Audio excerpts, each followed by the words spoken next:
Welcome to Innoven Foods. This is Nahida and today I am sharing a crispy, crunchy and super tasty tea time treat, crispy aloo triangle snacks. Perfect for kids' tiffin, guests or simply when you are craving something delicious with your evening tea. Start with 2 boiled potatoes.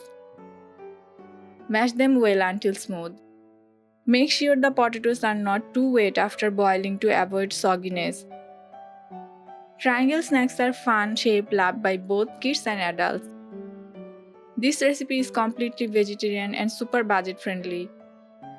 Add half teaspoon chili flakes, half teaspoon salt, half teaspoon coriander powder, half teaspoon red chili powder, 1 finely chopped green chili, half teaspoon cumin, and half cup fresh breadcrumbs.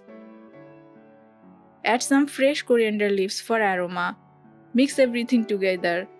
Add more breadcrumbs if the mixture feels sticky.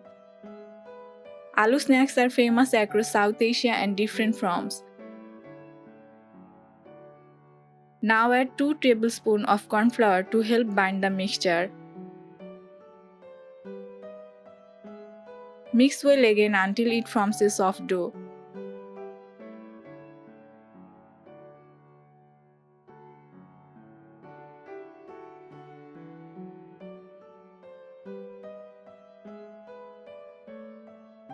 Grease a board lightly with oil.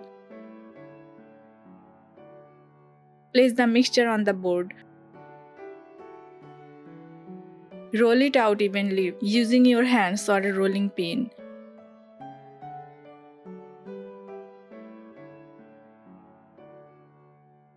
Cut into triangle shapes.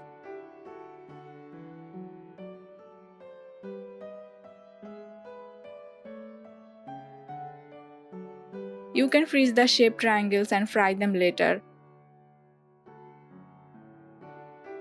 Fry the triangles in medium heated oil until they turn golden brown and crispy on both sides.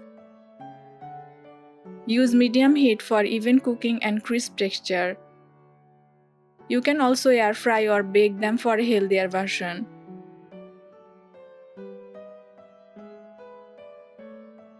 Potatoes are a good source of energy and potassium. Fresh coriander boosts digestion and adds freshness. Using homemade breadcrumbs ensures no preservatives. Corn flour helps keep the snacks crisp without using much oil. Serve them hot with ketchup, chutney or your favorite dip. So how crispy did that look? Perfectly golden triangles with a burst of flavor inside. Try this recipe and let us know in the comments. What shape would you love to try next? Hearts or stars? If you enjoyed today's snack idea, don't forget to like, share and subscribe to Innoven Foods and hit the bell icon so you never miss a crispy recipe. Until next time, happy cooking and keep it crunchy.